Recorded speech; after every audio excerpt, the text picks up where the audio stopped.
आप सभी को सुप्रभात, राधे राधे। तो जैसा कि मैंने कहा है आप लोगों को कि आज हम लोग जाने वाले हैं राधा कुंड। तो आज सुबह के 4 बज रहे हैं और 4 बजे मैं राधा कुंड पहुंचने वाला हूं। तो आप लोग बने रहिए और मज़े लीजिए। हम लोग अभी राधा कुंड जाएंगे और 4 बजे सुबह में वहां पे स्नान करेंगे। और बाकी का जो डिटेल है आगे आप देखिए, आपको मज़ा आएगा। तो प्रेम से एक बार बोलिए राधे राधे।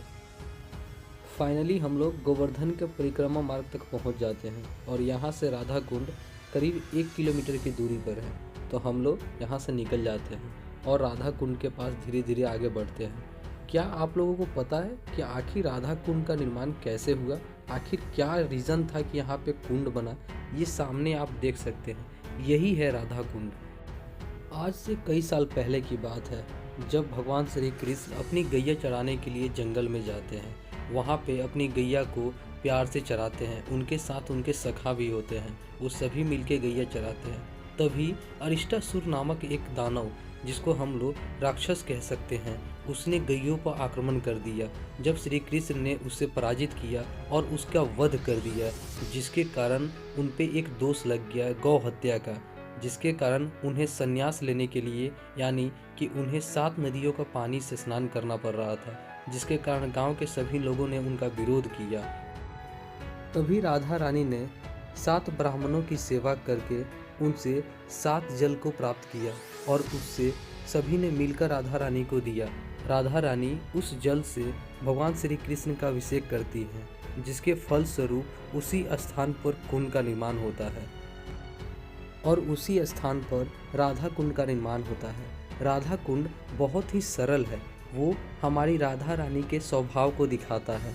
जैसी हमारी राधा रानी सीधी है, वैसे ही सीधा सा कुंड का निर्माण हुआ है। प्रत्येक सुबह 4 बजे यहाँ पे श्याम कुंड और राधा कुंड दोनों की आरती होती है।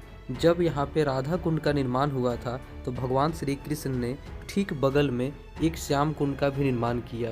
उनका कहना था कि जहाँ राधा रहेंगी वहाँ पे श्री कृष्ण तो रहेंगे ही, तो उन्होंने ही खुद से श्याम कुंड का निर्माण किया। और ऐसा कहा जाता है ये दोनों श्याम कुंड और राधा कुंड की पानी एक दूसरे से कनेक्टेड है और ये बहुत ही ज़्यादा गड्ढा है। ऐसा माना जाता है कि जो इस कुंड में स्नान कर लेता है उसकी मन की सारी मनोकामना पूरी हो जाती है। इसीलिए देश के कोने कोने से लोग आकर यहाँ पे स्नान करते हैं। जो भी यहाँ पे आते हैं श्याम कुंड और राधा कुंड दोनों में स्नान करते हैं। आप देख सकते हैं ये है राधा कुंड और राधा कुंड के ठीक बगल में श्याम कुंड है। श्याम कुंड भगवान श्री कृष्ण को समर्पित है, तो वो उनके चंचल हृदय को दिखाता है। क्योंकि इसकी बाउंड्री लाइन की बात करें तो वो भी हल्की टेढ़ी है, क्योंकि हमारे जो श्री कृष्ण है वो चंचल मन के हैं, इसीलिए हमारा यहाँ का जो बाउंड्री है वो सीधा नहीं है। और राधा रानी का चंचल हृदय नहीं है, वो सीधी सादी सरल है, तो उनका कुंड सरल है। मैं जल्दी से जाकर राधा कुंड में स्नान कर लेता हूँ। और बहुत ज़्यादा ठंड था भाई, बहुत ज़्यादा, लेकिन बस मन को संतुष्टि मिल रहा था कि मैं राधा कुंड में स्नान कर रहा हूँ। तो बस यहाँ पर स्नान करने के बाद मैं ठीक यहाँ से बगल में श्याम कुंड जाता हूँ और वहाँ पे भी जाकर स्नान करता हूँ और उसके बाद मैं यहाँ पे पूजा करता हूँ। ऐसा माना जाता है कि जो भी यहाँ पे आते हैं स्नान करने के बाद इसकी पूरी परिक्रमा करते हैं। जो राधा कुंड और श्याम कुंड है उनकी एक चक्कर लगाते हैं। जैसे कि मैंने एक चक्कर लगाया था, और भी कोई आता है तो आप अपनी इच्छा से 5 कर सकते हैं, 7 कर सकते हैं, 21 भी कर सकते हैं। मैंने एक ही किया क्योंकि मुझे गोवर्धन पर्वत का भी परिक्रमा करना था, तो इसके लिए मुझे जल्दी से जाना था। क्योंकि वो गोवर्धन पर्वत की अगर बात करें तो 21 किलोमीटर की है, तो इसीलिए मैं जल्दी से यहाँ पे ये करके उसके बाद मैं आगे बढ़ जाता हूँ। तो मैं आगे आपको दिखाऊंगा कि गोवर्धन पर्वत का परिक्रमा कैसे किया जाता है और आखिर क्या क्या चीज़ें हैं। तो आप लोग बने रहिए और देखिए। जब मैं स्नान कर लिया तो पूजा करने के टाइम पे मुझे बहुत ज़्यादा ठंड लग रही थी, तो मैं इंतज़ार कर रहा था, क्योंकि जो पुजारी थे वो किसी और को भी पूजा करा रहे थे, तब तक मैं वेट कर रहा था। तो बहुत ज़्यादा लिटरली बहुत ठंड थी। उसके बाद मैं तुरंत स्नान करके निकलता हूँ फिर से, और उसके बाद मैं जाकर वहाँ पे सारा पूजा का जो विधि होता है उस विधि को मैं पूरा करता हूँ।